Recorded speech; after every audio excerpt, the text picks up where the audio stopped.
This episode is brought to you by Indeed. When your computer breaks, you don't wait for it to magically start working again. You fix the problem. So why wait to hire the people your company desperately needs? Use Indeed's sponsored jobs to hire top talent fast. And even better, you only pay for results. There's no need to wait. Speed up your hiring with a $75 sponsored job credit at Indeed.com/podcast. Terms and conditions apply.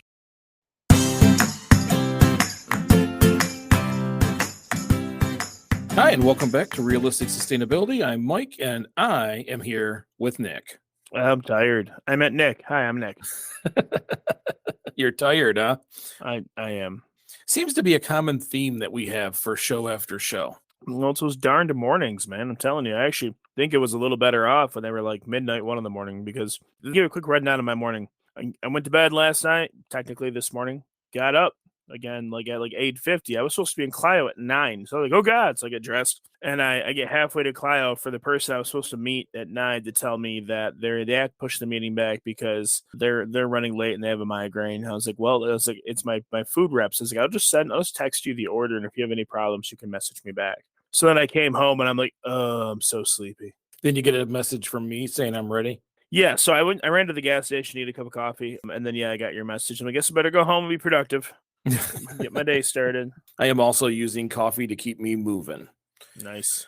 So before we start the show, I just want to express my excitement. I was able to go, quote unquote, shopping through Durand just recently and brought home a full-size, reusable grocery bag full of greens. Nice. It wasn't, peppers aren't ready. A lot of the root plants aren't ready. The tomatoes aren't ready yet, but just in heads of lettuce, Swiss chard, green beans, cucumbers, it was quite literally a full bag. It had to have been 5 or 6 pounds. That's awesome. Sounds delicious. So for those of you listening who haven't heard my constant rambles about the Edible Landscape Project, we have here in Durand, Michigan, wherever there's flowers or landscaping, we've added food. So throughout the whole city, there's multiple gardens, there's mixed gardens along with flowers, and it's all free to the public. Not free to the residents, free to the public. Anybody that comes to Durand, stops in, can pick what they would like to pick. It is just a program we decided to create to help more people walk up and down the streets of Durand, and it has been so much fun. This year, we've doubled the amount of size of gardens. And last year we did about 300 or 400 pounds of fresh fruits and vegetables. We planted 11 fruit trees. This year we've added some raspberries in some spots that we're trying to block off from people getting into. That's my way of creating gates. And we've added full-scale gardens. So this year the goal is somewhere around 1,000 pounds of fresh fruits and vegetables. And I think we can do that just in zucchini and watermelon.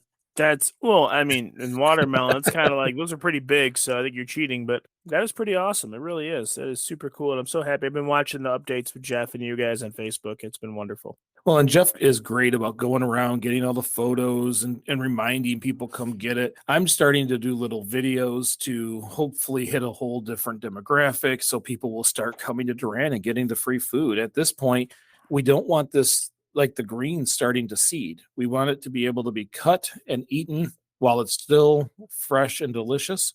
And if it gets to the point where it's starting to get too old, we got to cut it and donate it. But if we do that, that's saying that there is no need, and I know there is. Well, I noticed, and I'm sure you've seen it too. You had a comment on one of your videos yesterday. The lady, I think it was yesterday, a lady said, thanks for this is a cool reminder, whatever. And she said she sat by the people spot on the way home to get some. So I thought that was really cool. She got some greens and stuff for a salad. So I thought that was pretty awesome. Yeah, this should be about the time of year people start taking pictures of their plates, all the stuff they've gotten from downtown. And that's exciting to me. I take all that, put it on the website. It's just a fun event. And now that this stuff is starting to mature, this is where the fun really kind of kicks in.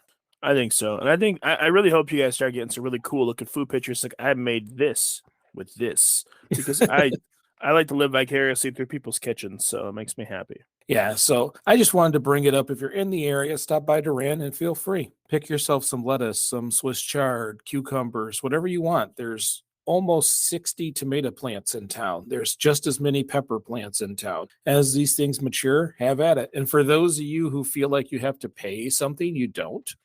But if you feel like you have to do something, then pull a weed, trim a plant, do something that helps out, and the community will be giving you 2 thumbs up. We don't mind if you take it. Matter of fact, if you're at the smokehouse having dinner, they'll give you bags to go out and start collecting your own food. That's awesome. Yep. So we have a little bit of a parlay because we're talking about these vegetables into the show. But this week, I want to talk about the bee industry and specifically the honeybee industry, because I think there's a lot of things that we know just inherently about honeybees. But after watching several more documentaries, matter of fact, Amazon has a series out there now talking about different sustainability factors. And one of them was this bee industry that got me thinking again about how we do our farming and how this bee industry works. Because yes, we have bee industries where all the things where they make honey. We know that there's thousands of products out there that require honey, and that is one bee industry. Another one is people sell queens. They breed queens and sell queens to some of these larger hive or beekeeping companies. So there's a lot of different kinds of industry. The one I want to focus on is that beekeeping one. And I mean the commercial beekeeping, not like our friends who have 3 or 4 hives in their backyard, but these people who load up semis with 100,000 hives and take them places. That's where I want to focus. All right, that sounds good. So I'm not overly familiar with that. I have a little familiarity with different types of industries where they breed and I guess I'd say create, but really just grow insects for scientific research. I didn't realize that the commercial bee industry was that extensive. I'm sure. I mean, I knew it existed, but I guess I didn't realize all the purposes they'd have. Which, that's a good thing. I mean, I know that I can go online and order bumblebees by mail if I want to. Yeah, and this is a massive version of that. I'm kind of excited that you hadn't heard of this, because this is going to be a fun conversation then. Most people love honeybees. We've learned to love honeybees. They are not the normal bee. They're not a wasp. Joke about petting the bumbles, but I would love to do the same with the honeys. Mm-hmm. They're community driven. They function in a pseudo democracy. They do that waggle communication and once the hive agrees with this specific movement of what the next decision is, they go do it. So they are a community-based creature, which makes it kind of cooler. Whenever we see that kind of communication, we draw it as a linear example of how humans work, except for they all agreed. So they waggle to consensus, the ability to produce honey. We know all those things. But did we know? I think we kind of knew, but did you know that 80% of all flowering plants are pollinated by honeybees? Not all pollinators, but honeybees specifically do almost 80% of all flowering plants and over 130 types of fruits and vegetables. Yeah, so I did know that because, I mean, to be fair, fruits and vegetables are flowering plants. Mm-hmm. So the blossom has to be pollinated before it'll turn into fruit. But I did know that, and that's part of the reason people always say that if the honeybees go extinct, we're doomed, is because we don't currently have a technology that would replace that effectively. Not in the degree, the scale that we would need it to not see a ripple in our day-to-day lives. And I think that when it comes to bees, I think they're adorable. I love honeybees, but that's just me. I like the bumbles too because you can pet them. But but yeah, no, I didn't know that, Mike. Well, so the way we do food industry, and I'm going to use California right now as an example with almonds. There is massive, thousands of acres of almond trees, and they flower over a very specific point during the season. And when that flower is gone, there's nothing left for pollinators to eat. It doesn't matter if it's fields and fields as far as the eye can see of corn. It doesn't matter if it is soybeans or green beans. We tend to put one product in massive amounts of area. That's called a monoculture. There's one thing growing as far as the eye can see. Yeah, which is part of the reason this country works, is because we do that in so many different areas. Each area produces something different. Right. The problem with that is that plants Plants tend to have a season in which they need to be pollinated. And once that is done, all of that disappears. You move to the product. So any insect or animal that feeds off of pollen or is, used for that purpose only has food in that multiple square mile area for that small period of time. It becomes a food desert once the pollination period is over. And then all of the insects that function in that way either have to move or they die. So that is one problem that we have in this country. Our acreage for single product monocultures is too large. Nature has a hard time dealing with it. And because of that, we have to adapt. Instead of adapting the correct way, which is mixing, I mean, a simple strip of clover down, every half acre would solve that problem. But we don't do that. We look at that half acre as that strip down that half acre is more money. We got to grow the same thing. So there's that issue to our pollinators. There's also pesticides and herbicides. Sometimes we don't necessarily know if they're going to affect our pollinators until it affects the pollinators. And because of our industry and the lack of pollinators and the lack of nutrient in the ground, we're constantly spraying our food. Yeah, absolutely. So there's an industry out there where a farmer, and I'm going to use the almond one as the example, contacts a beekeeper, and that beekeeper will load anywhere between 50 and 100,000 hives onto a semi and drive them to their farm and start putting 4 hives per acre across their whole farm just before the pollinating season. They pay anywhere between $150 to $200 a hive, and those bees will sit there through the whole pollination season. And as soon as that pollination season is over and that starts to become a food desert, they pack up all their hives, they put them back onto the semi, and they drive to a cherry farm or an apple farm or whoever needs them next. Wow. So the vast majority of the bee population in the United States, and I mean this vast majority, like we're talking 80% of all the bees in the United States are commercial bees being shipped from region to region to region. That's insane. I mean, so like I know that the orchard here, I know they have beehives. I don't think they own them. I think that they allow people to keep them on their property, and then they because the people produce honey, so they sell honey.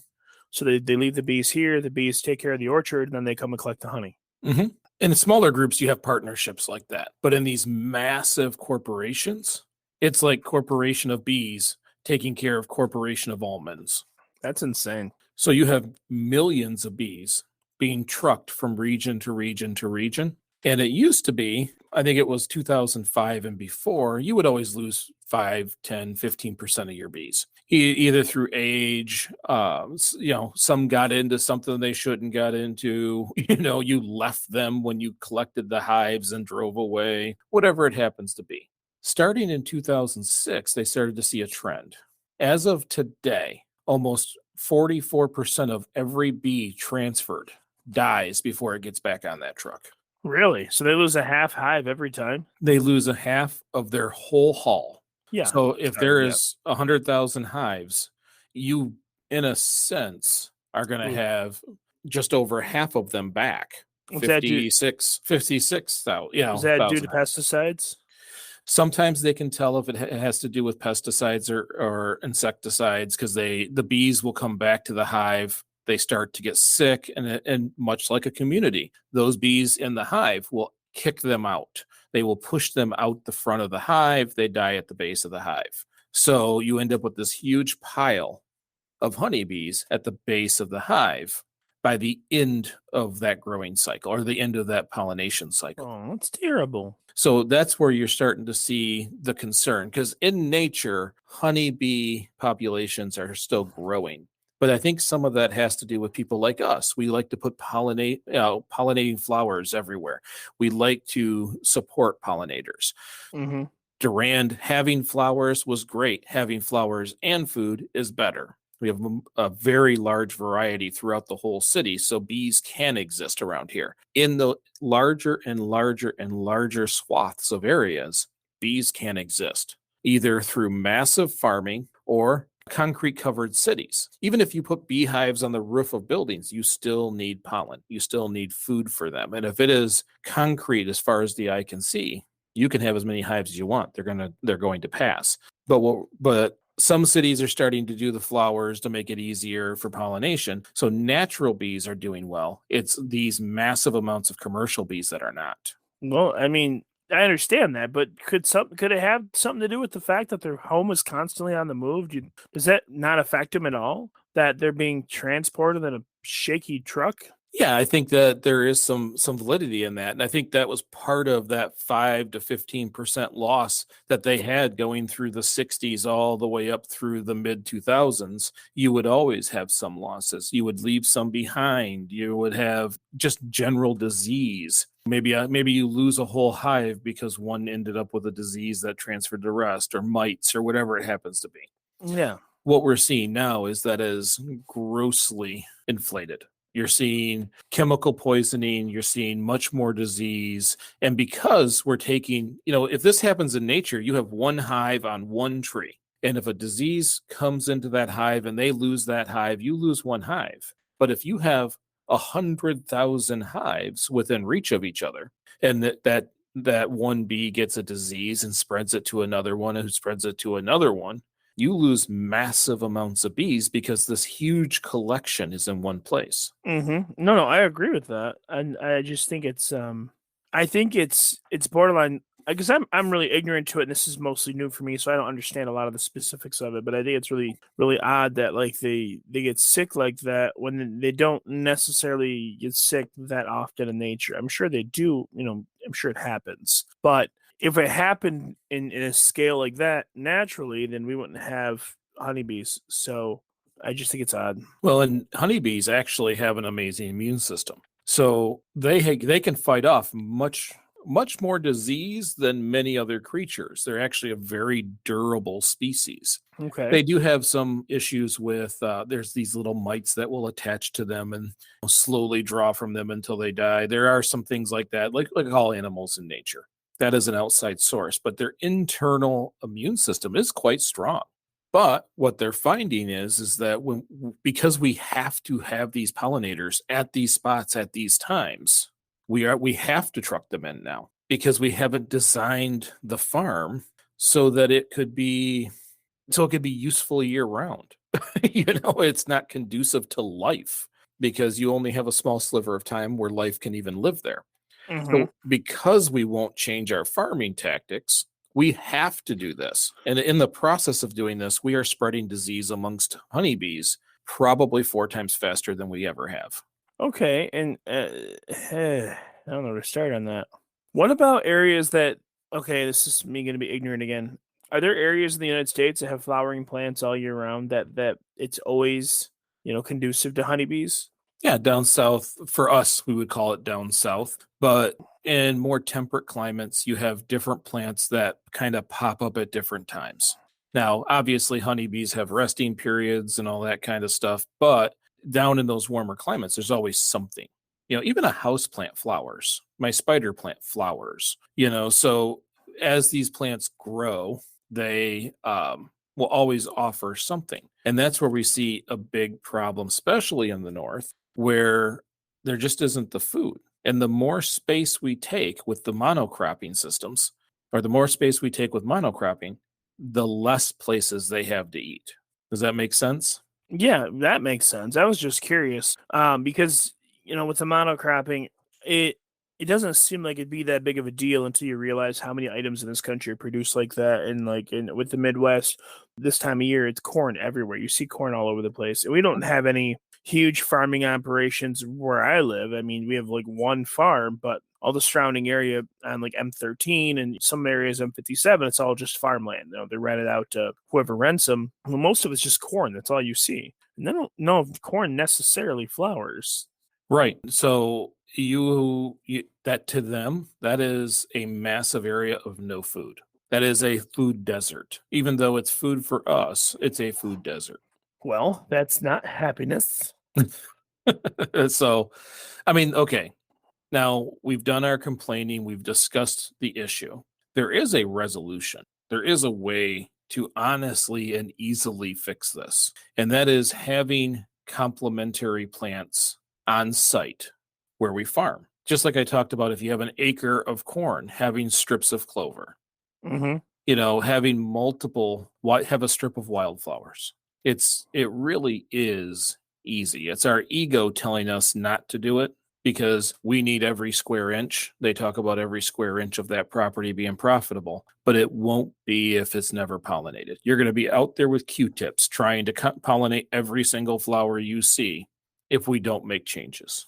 Because losing 45% of your hives every year, yes, you have new bees being birthed, but that's too high. That is not sustainable. Over time, disease what happens when bees get a disease that they just can't manage, and that excellent immune system that they've developed over hundreds of thousands of years or more doesn't work, and it kills 100,000 hives in one spot. There is a way to deal with that, and that is by moving away from monoculturing and changing how we use the land. There's nothing wrong with a almond company sharing space with other farms to be able to have a rotating crop, to be able to have clover where you're going to walk anyways.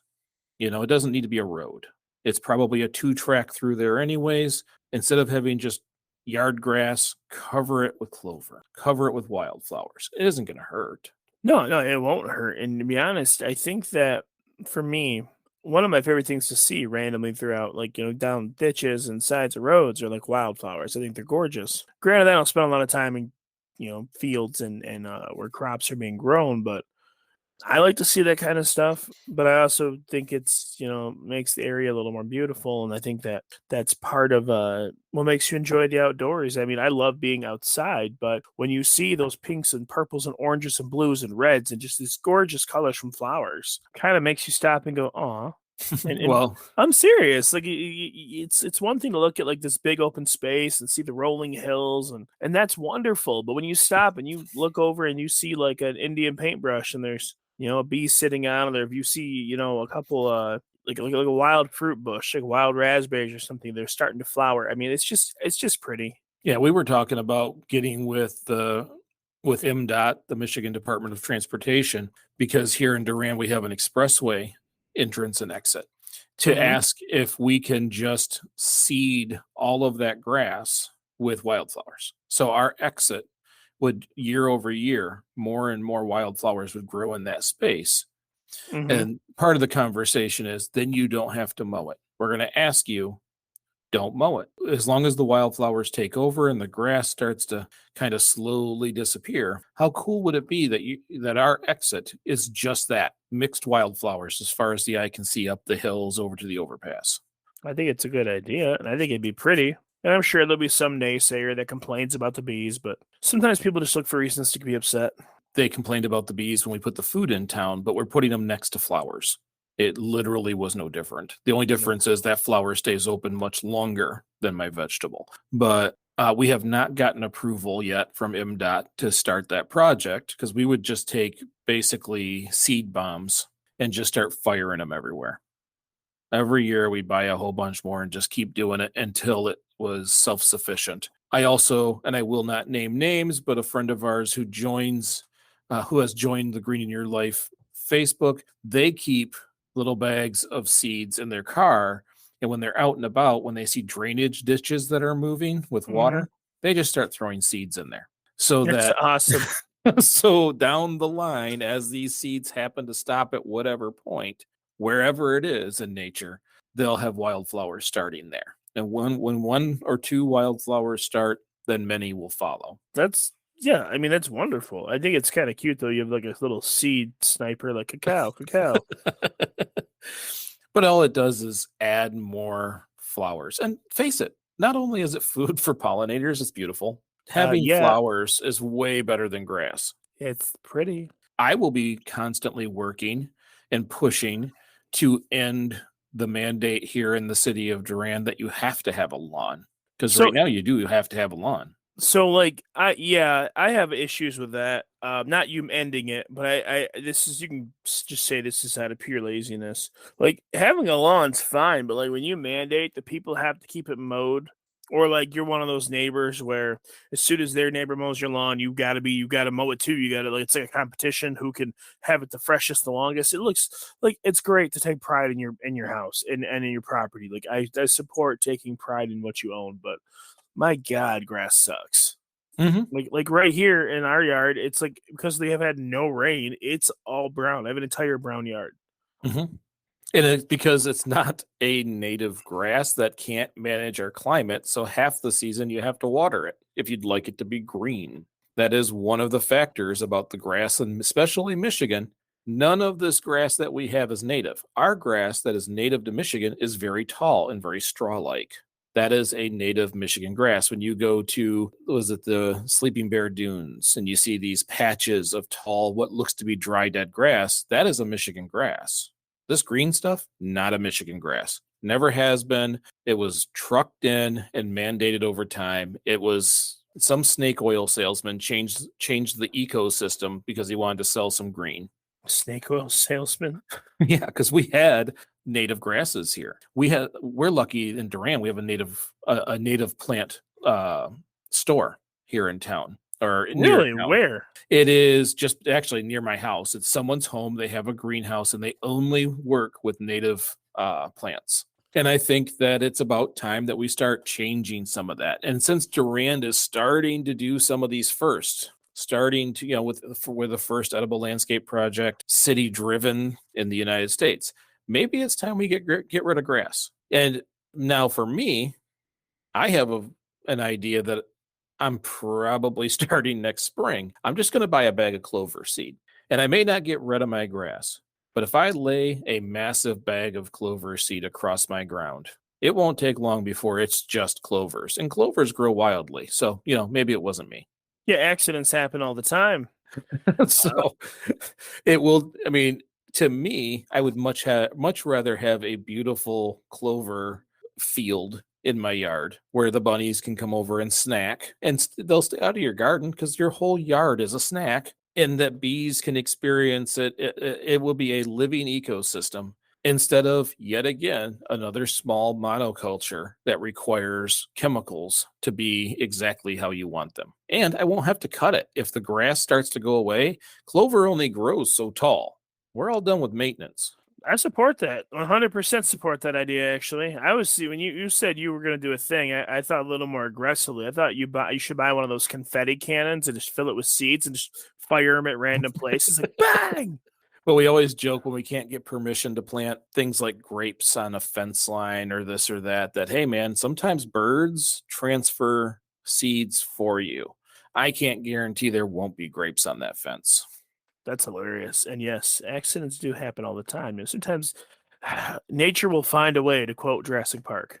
Yeah. Yep. Each and every time. And that is how we end up with a second generation Sunzilla growing in my garden with the massive sunflower. If any of you guys are following Green in Your Life, yes, Sunzilla, the Facebook page, you're seeing Sunzilla. I'm doing kind of weekly videos talking about this massive sunflower that yet Jamie has in my back. Again, I say it's her fault because she's the one who grows sunflowers on our property.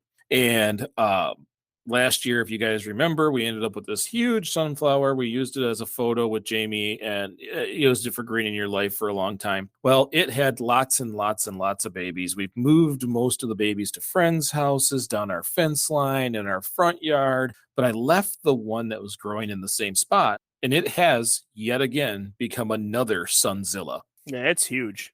And I just today took some pictures and videos because I just uploaded another one that has about 6 or 7 heads already at the top, which means this is going to be another one of those big sunflower tree bushes.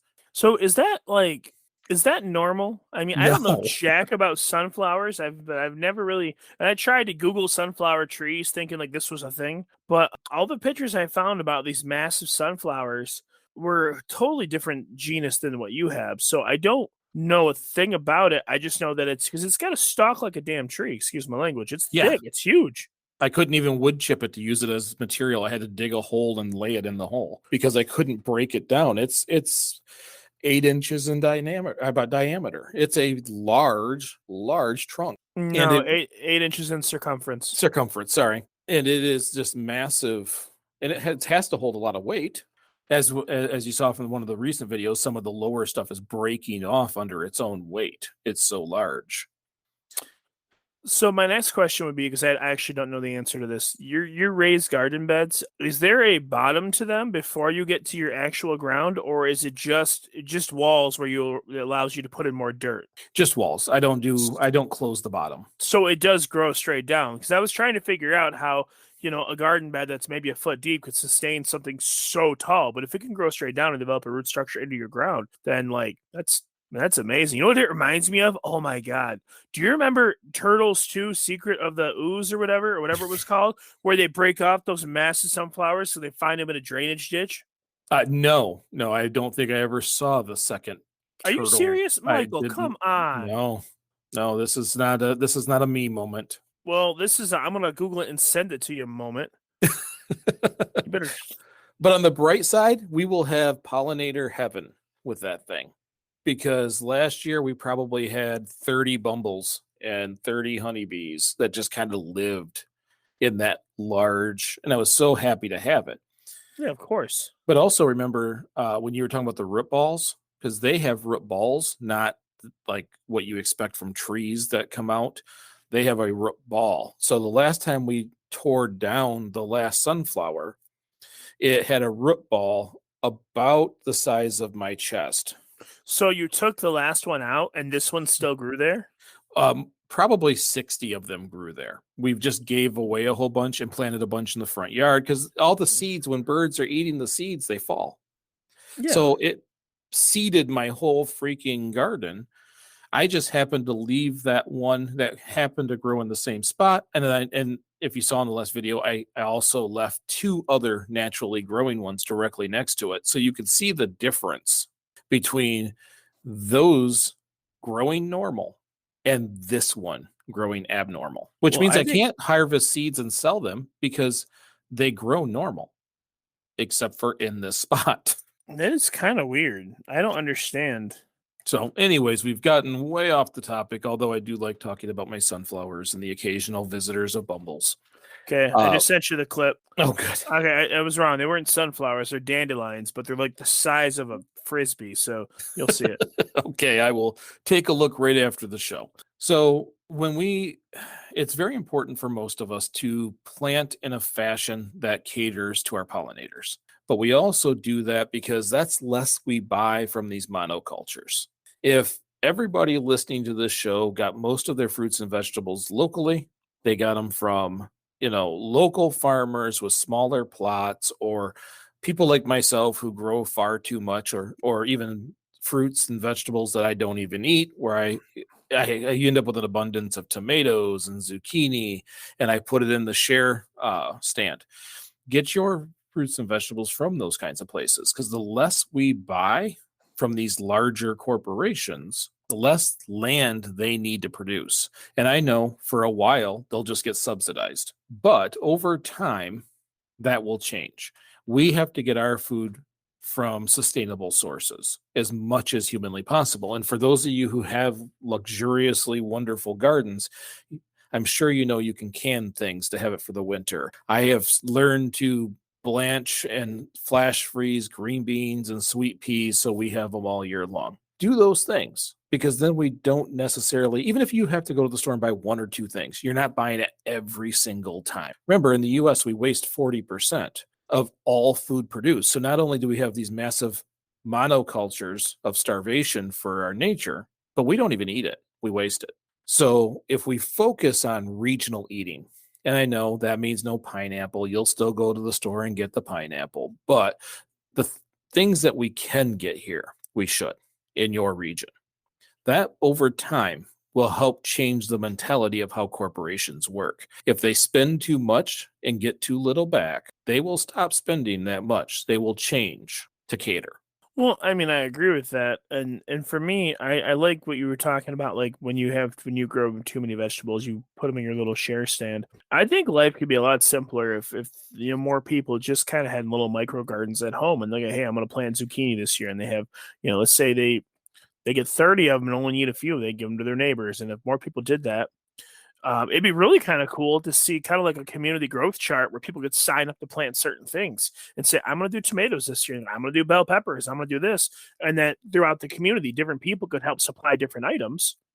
And so they wouldn't have a need to go to the grocery store and spend all that money if they're all just doing a little bit here and there. And I don't mean put in like a full-fledged garden. Literally, to plant like peppers or tomatoes, you really just need about 8 to 10 inches of dirt. And you could put a garden in if you want a huge yield, or like what I actually prefer and I like, because it's like with certain types of fruits and vegetables, you don't want to plant them all at one time anyways, because then they're all ripe at one time, or at least most of them, and so you have way too big of a yield. You're not going to use it all, and then it goes towards that food waste statistic. You would plant them a few days apart, maybe a week apart, and you would just take a one of those. I'd like the cages personally, but to till up a little bit of dirt, let's say in the middle of your yard, pick a spot that gets good sun, boom, put your tomato plant right there, put your cage around it, and then move on. You have to make sure you get deep enough so you go past the grass roots, so it's not fighting for, ground and whatnot. But like it would be kind of cool. You have random little flowering plants throughout your yard, and then a few weeks later, you got delicious fruits and vegetables. I like that idea. Well, and we're even bypassing the obligation of drawing straws to see who's going to grow what. Now the city grows it all. Mhm. And people who want to help tend it do. The people who need to pick it or want to pick it do. And we just function in that way. So every time I go out to pick, I clean a little area. Every time I go to pick something or cut a head of lettuce, I pull all the weeds around it, kind of thing. And so does most of the community. If the city grows food in those spaces, that is less that we have to pull from those corporate environments. Absolutely. And we all know how I like commercial agriculture. I don't. So Right. part of me, like I said, I've always been torn. Part of me, it's my food and I want it now. And there are certain things I love that you could just go buy and get, even though you have no reason or right to have an avocado in the middle of Michigan. On the other hand, you have no reason or right to have an avocado in the middle of Michigan. Like, I'm sorry, but same thing with pineapples, same thing with mangoes and all these tropical fruits, even oranges.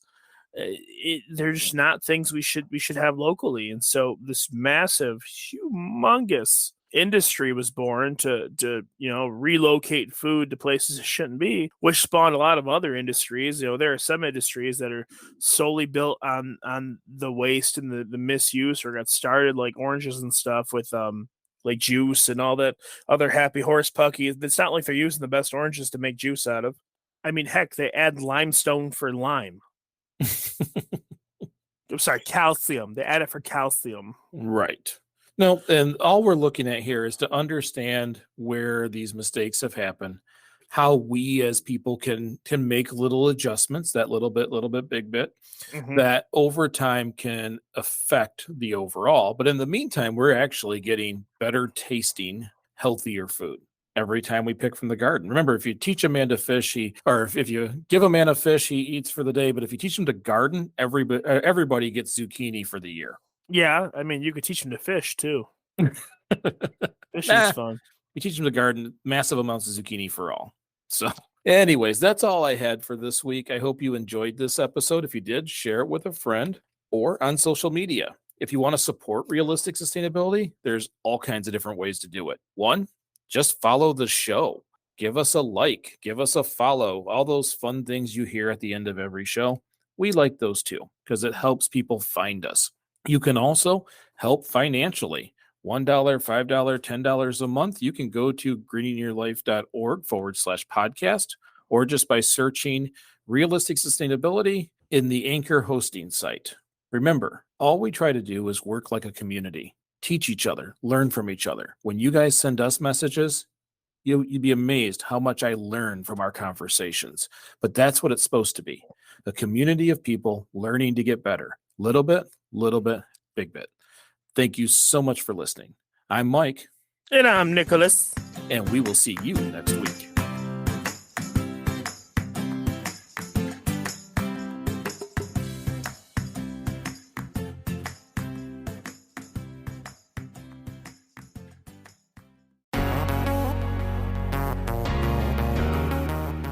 Feeling overwhelmed by climate change? Looking for sustainable and ethical brands to support? Then Ethic is perfect for you. Ethic is a simple browser extension that helps you find sustainable and ethical brands online. Learn more at ethyk.org, ethyk.org.